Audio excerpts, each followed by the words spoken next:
Eh bien bonjour à tous, nous sommes au WCS 2015 et je suis en compagnie de David Kim. Hello David Kim, how are you doing? Hi, I'm doing good.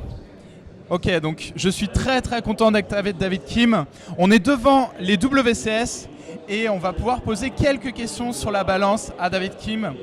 But first of all, why are you here at WCS? Are you enjoying the show? What do you think of WCS this year? Yeah, I'm here to watch the WCS finals, and I was a little bit doubtful of the WCS changes this year at first, but coming here and seeing the finals, seeing the various highest skill level players from all over the world is very exciting. So I'm actually really loving the changes this year so far, and I really hope like everyone else here is also enjoying the show. And I think everyone is enjoying the show and the changes are great. Regarding Legacy of the Void, first of all, so you said you were thinking of a new Terran unit and you asked the community to think about it. Do you have any ideas on what the new Terran unit might look like? What are your thoughts on this right now? Yeah, so we've been exploring various ideas. So how we see it in our development team is we don't really think one person is going to come up with the best unit idea and we're just going to go with that.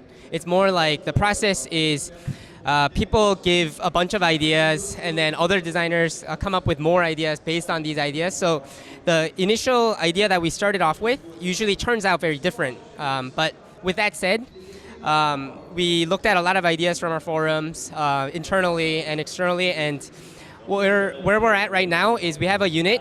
It's a flying unit.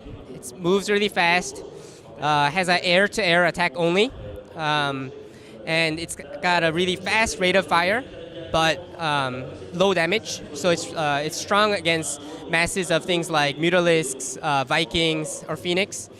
And the special thing about this AA unit is it can set up in the air. Once it's set up, it can't move, but it loses the AA attack, and now it can attack ground. Wow. But it has a siege range. So Wow. you can actually use it strategically to take out base defenses, and things like that. And the other thing that's kind of cool about this unit is depending on which mode you're in, the counters are very different because you can't shoot one plane depending on what mode you're in. So how you counter this unit is pretty interesting. So we currently like this unit, but it's hard to say because we only play tested with this unit for maybe 1 or 2 weeks. So I'm not sure if it's ready for the beta yet, but this is something that we're exploring right now. Well, that's really interesting. Et je pense que vous êtes très content d'avoir entendu ça. Là, David Kim vient d'annoncer ce qui pourrait être peut-être la prochaine unité de Terran. Donc vraiment une très grosse information. As a general question, how you are one of the most famous people in the world regarding game balancing right now, because in esports it's all about game balancing, you know. And how does one become the director of balancing in a game like StarCraft 2? Is it a coincidence? Is it pure luck? Are you a fan of balancing? How did you become this? So we actually have a team, a balance team at Blizzard that works on StarCraft 2 balance. So it's not just me working on it.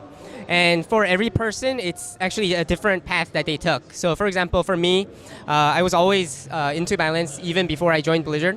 So I was doing game balance before then, and I'm still doing it now. Whereas other people, some people started in QA as a QA tester, and then they kind of upgraded their careers to become a designer or to become a balance designer and so on. And other people, they're just really good at play testing the game. So we use them as part of our balance team, even though they don't do as much work in terms of like game analysis, stuff like that. But when we have new units to test, we use these guys to test. So per person, it's very different, I think. But I think the one thing that we have in common is we just love playing the game. We have high passion for StarCraft 2, and I think that's the most important. Yeah, and is it necessary to have to be keen on esports to work in the balance team, or it's not necessary? I think it's important because Okay. we care about both the esports level of balance as well as across all skill levels. So because esports is such a huge part of the game balance for StarCraft 2, I think it's very important that you may not be a skilled player that plays at the master or GM level. Maybe that's not a necessity, but you have to be able to analyze and you have to be able to watch all the games that are going on and so on. Okay. Alors, so there are questions that are not from me but from other casters as well.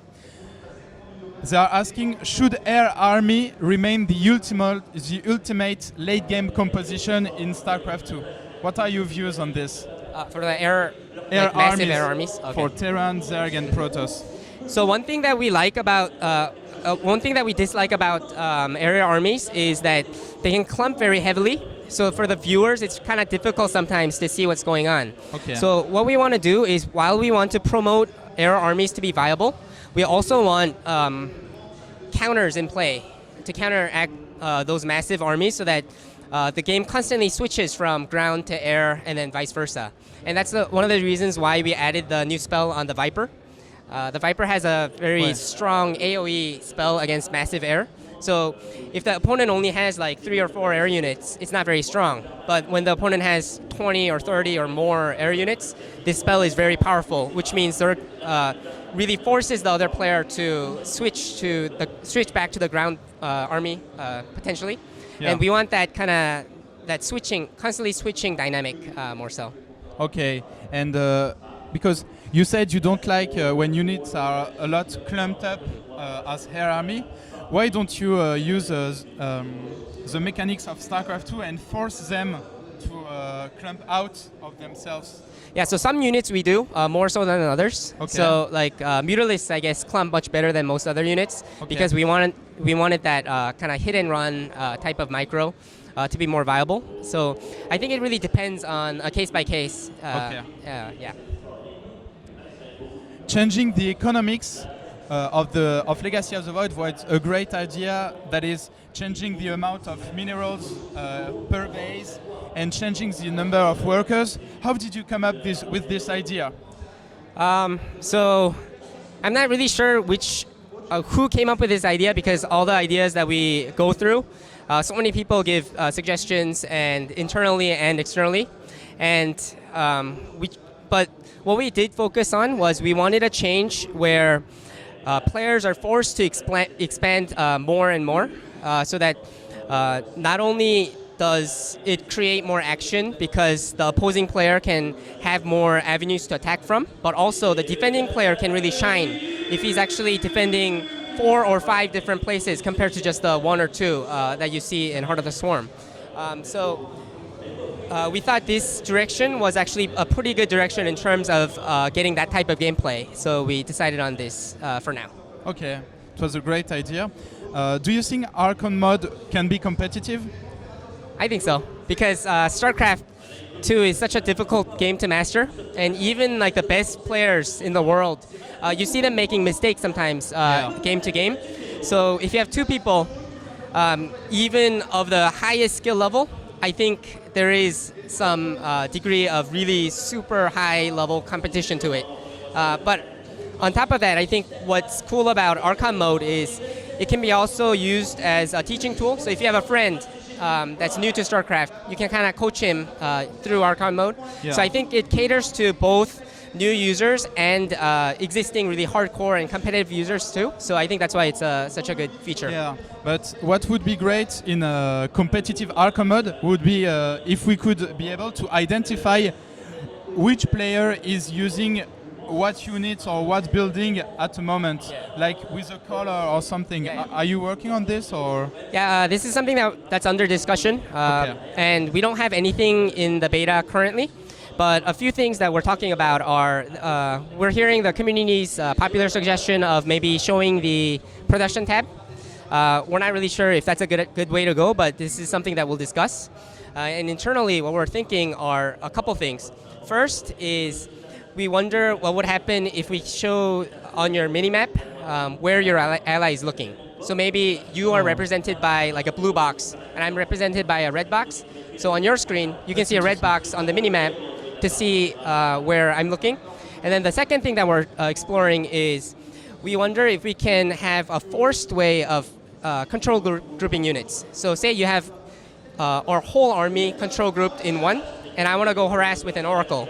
Maybe I can force and take away from your control group that one oracle, so that it doesn't get in the way of. So you're trying to attack with your whole army, but you're not taking my oracle that I'm trying to harass with, and so on. So all of these ideas are kind of rough still, and it's we still need to discuss more in detail. But these are some of the things that we're talking about internally. Okay, and yesterday we talked about map rotations, and can you give us more infos about how does map rotations work in Legacy of the Void? Yeah, so currently we're thinking it's going to be the same as Heart of the Swarm. So every season we introduce 4 new maps.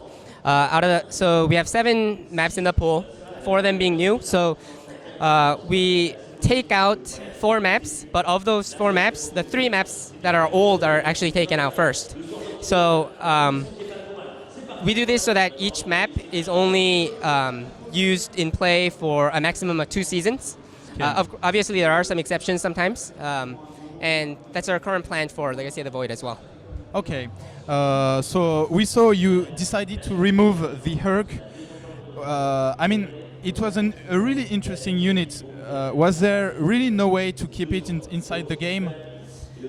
So we took it out because it overlapped too heavily with the Hellbat. So minus the fact that the Herc moves is very mobile, because not only because the movement speed of the unit is really fast, but also it had the grapple ability, which allowed it to like instantly get on top of the target unit. So minus that, everything else about it was the same as the Hellbat, is why we took it out. But we do think that mechanic of the grapple mechanic is interesting. So it is something that we want to be able to use in a future unit if possible. But I guess first we have to find a unit that's suitable for such a mechanic. Okay. So you are trying to make battle cruiser a thing with a teleport ability, but will it ever be a thing against feedback, against Protoss? We currently think so, because we believe the biggest counter to battlecruisers right now in Heart of the Swarm is the Tempest, because they do such massive plus damage to massive units. So with that removed in Legacy of the Void, we kind of hope that battlecruisers will come into play, and but this is something that will have to be tested. The beta just started this week. Not a lot of players have gotten a chance to play hundreds or even thousands of games yet, so we'll see going forward. Okay, but because seeing battle cruisers against Protoss is quite rare. So if you see that in Legacy of the Void battle cruisers aren't played against Protoss, will you try to make it viable? Yeah, throughout the course of the beta, we want to make not just battle cruisers, but mech against Protoss a little more viable than it is now. Okay. And that's why we made the changes to the Immortal, for example. And currently, in internal playtests, between the Immortal changes, battle cruiser changes, as well as the Banshee speed upgrade, we're seeing a lot more mech viability. And if that happens to be the case, and if mech does become more viable versus Protoss and against Zerg, then we kind of want to also explore maybe splitting out the air and ground mech upgrades again. So that Terran players have to commit a little bit more towards what direction they're going to, and then the players who are committing towards the long term by upgrading the air units, even though they're not using the air units right now, those guys can kind of benefit strategically and so on. So we think there will be more depth to bring those back, but I think the first step is making sure that mech is actually more viable against all 3 matchups, and then maybe we can explore this route as well. Okay, so recently you changed Raven and the point defense drone. What is the purpose of Raven right now? We're hoping to see point defense drones still, mostly in engagement situations. So it's not like point defense drones just remaining around from the last combat or the previous combat, just keep being reused over and over, which kind of drags out the late game situations. But our hope was, even though it's such a drastic nerf, in combat, it's still useful, is our hope. But I guess we'll see what happens once the change goes live. Okay. What is the purpose for Adept? Is it just a Protoss Reaper, or are there more plans around it? Yeah, so we wanted an early game harass unit, like you said, kind of like the Reaper. But on top of that, we wanted to serve as a core unit in the later stages as well. So the upgrade that we have right now is on kill, the attack bounces 2 more times, dealing full damage to 2 more targets. But the one thing that we're noticing with this is against Marines or Zerglings that have really low health, this upgrade is so powerful, and in combat they counter them so hard. But at the same time, we do wonder if we want this unit to be a more all-round unit, kind of like a Zealot or a Stalker or even a Marine and so on. So we are exploring different types of upgrades in this area to make it more of a core army unit in the late game. Okay. Why did so? Hydralisk upgrades used to be separated, that is grooved spines and muscular augments. Why did you fusion them? So when we looked at the Hydralisk then, there were those 2 upgrades, upgrade for the Lurker as well as the upgrade to the Lurker Den. So we felt like there's too many buttons and too many upgrades. So we wanted to try kind of combining these 2 so that we can have less buttons on that building. But on top of that, we were wondering if Hydralisks can be a little more powerful right when they enter play. So we wanted to hit both those areas, is why we're exploring this direction right now. Okay. And last but not least, regarding the current state of Legacy of the Void beta, what are your concerns? Are you preoccupied by some aspects of, for instance, not having enough units for that race, or that unit not being used, or what are your concerns? So I guess the biggest thing is locking down the last Terran unit.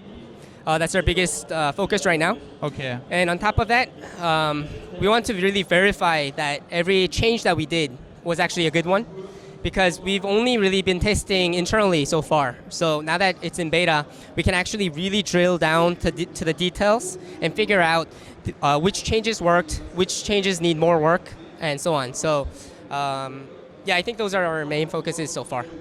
Ok. Donc c'était David Kim pour Gaming. Thank you a lot for your time. Merci beaucoup et à bientôt sur Gaming.